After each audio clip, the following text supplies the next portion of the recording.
Good afternoon, students.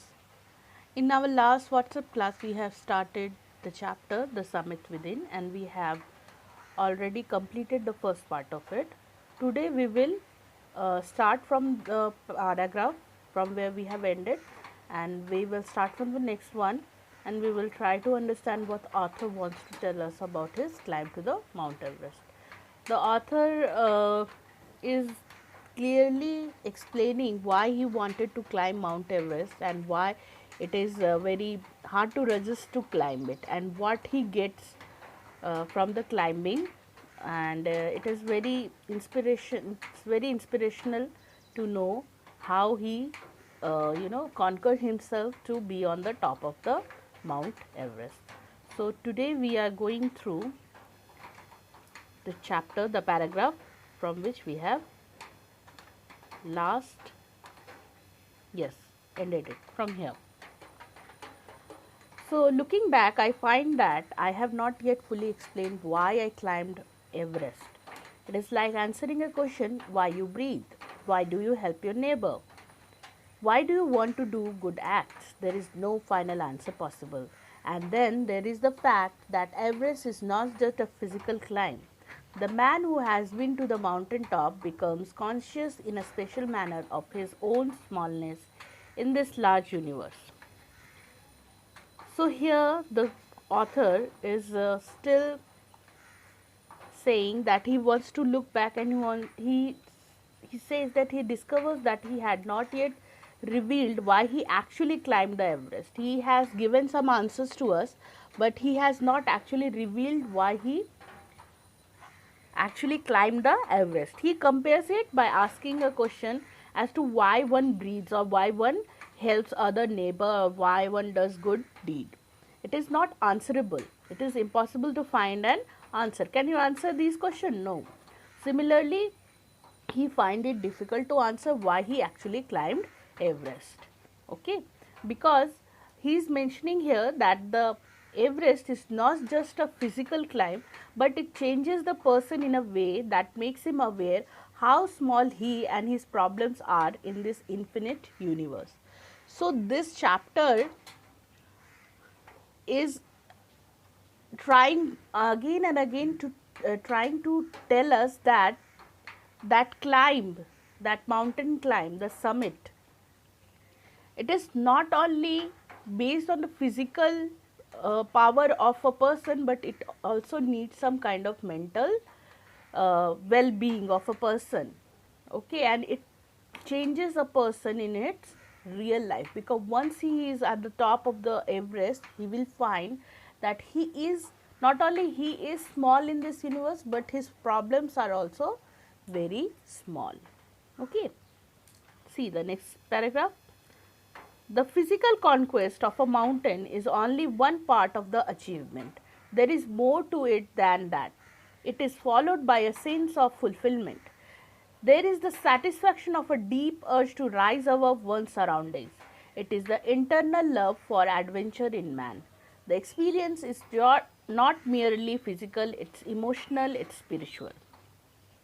So, like I just said, that we will think that climbing Everest is just a physical thing.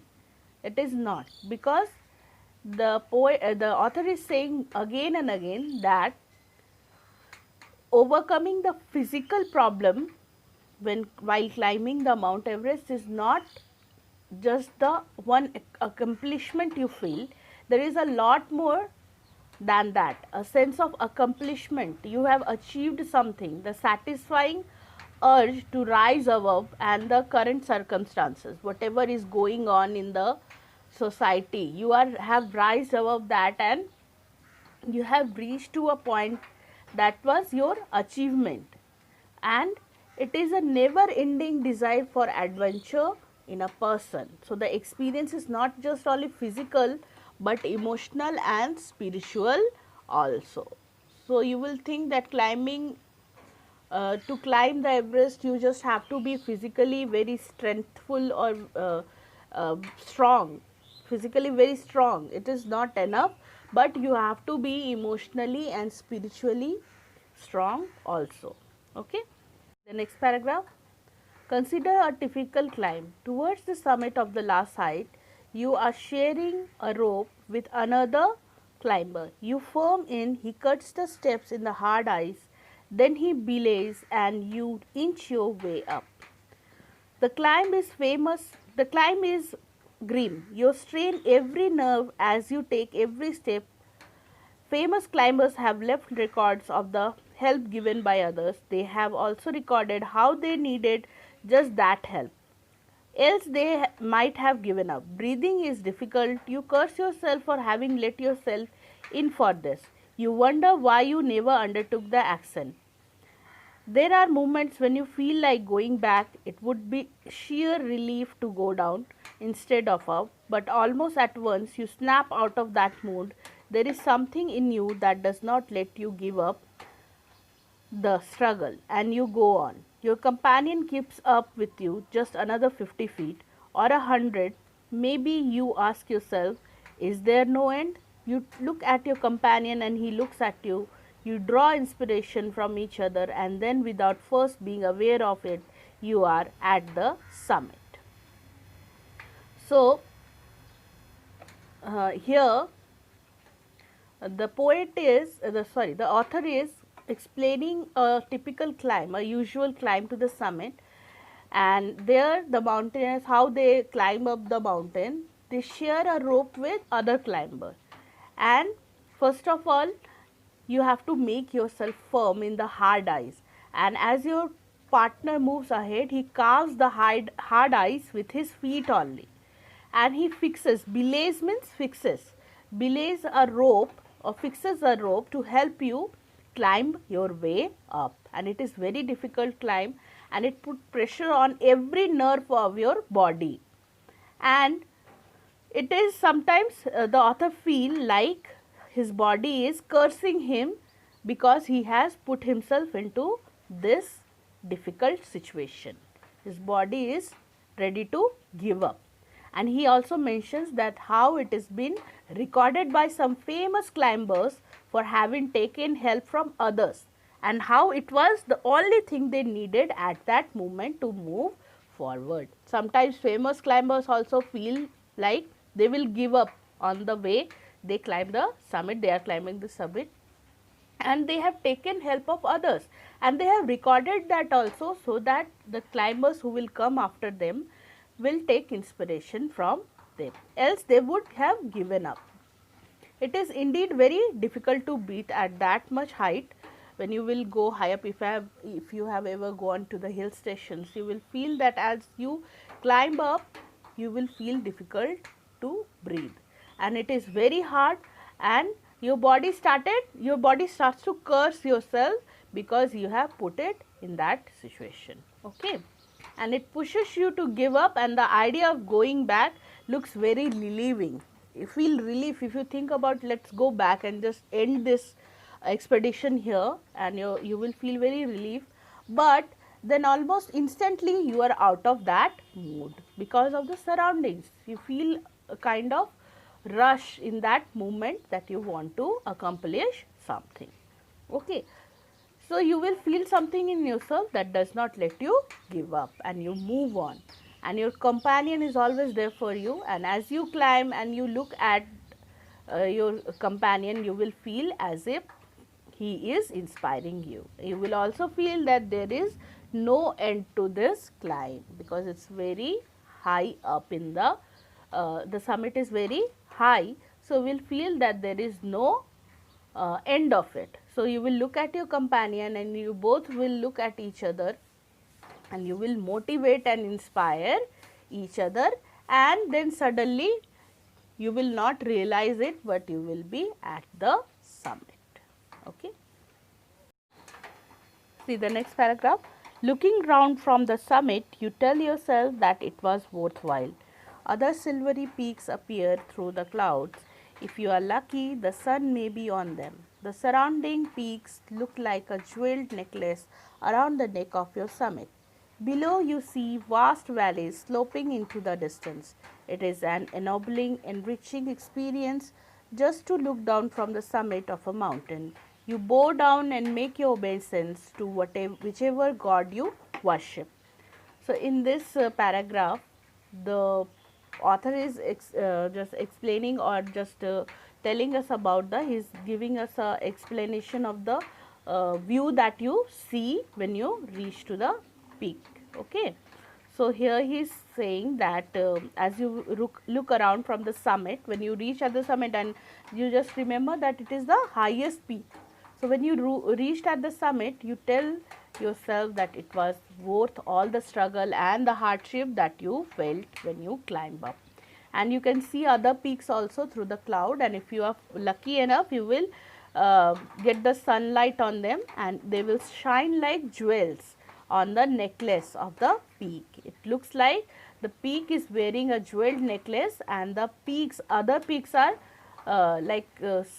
they are shining like small jewelries around the neck of your summit. And as you will look down, you can easily see the valleys from a distance. And to look down from the summit of a mountain is an honorable and enhancing experience. Ennobling means honorable, and enhancing experience. As you are on the top of the mountain, then when you reach to the summit, you bow down and pay your respect to whichever god you worship. Obeisance means pay respect. Obeisance means pay respect to the god. So when you reach there, you feel like you have accomplished what you have gone through, the hard work you have done, you have accomplished that. So you bow your head and you pay respect to the god. See the next paragraph. There is another summit. It is within yourself. It is in your own mind. Each mind carries within himself his own mountain peak. He must climb to it, reach to a fuller knowledge of himself. It is fearful and unscalable. It cannot be climbed by anyone else. You yourself have to do it. The physical act of climbing to the summit of a mountain outside is akin to the act of climbing the mountain within. The effects of both the climbs are the same. Whether the mountain you climb is physical or emotional and spiritual, the climb will certainly change you. It teaches you much about the world and about yourself. Now, the author is talking about another summit, the summit within one's own mind, and he further explains how there is a mountain peak within each person's mind and how they must climb it to attain complete awareness of oneself. It is very scary also to climb that mountain that is within us, is also very scary, and it cannot be measured. The height, the length, the height of the mountain cannot be measured, which is inside us, and no one except us can climb it. No one else can climb it. And he also explained how physically climbing a mountain is similar to climbing one within. Akin means A-K-I-N, akin means similar. It is similar climbing a mountain outside. Okay, it changes you completely whether you are climbing it physically, emotionally or spiritually. It teaches you a lot about the world around you and the world that is inside you. Okay, so the author wants to say that climbing a summit outside is similar to climbing a summit, the mountain which is inside us. In the last paragraph, the author wants to say that his experience as an Everester has given him both the strength and inspiration to deal with life's painful experience with determination and firmness. Just like climbing Everest was a worthwhile experience, conquering the summit within is equally worthwhile. Moreover, internal summits are higher than the Everest. They could be higher than the Everest. Okay. So that concludes our chapter. We have completed it. So today I will also post the question answer related to the chapter. But be sure that you go through the chapters very well. One line, we will also give the questions from between the chapter, between the lines also. So you must go through the chapter very well. And as I have told you that you should also underline the main points of the chapter, because they will help you in the exam. So today also I will send some hard words, word meaning, which are not given in your book also. So write those word meaning in your copy. That is your homework, and also the question answer that will I will send you with the word meaning. Okay, thank you.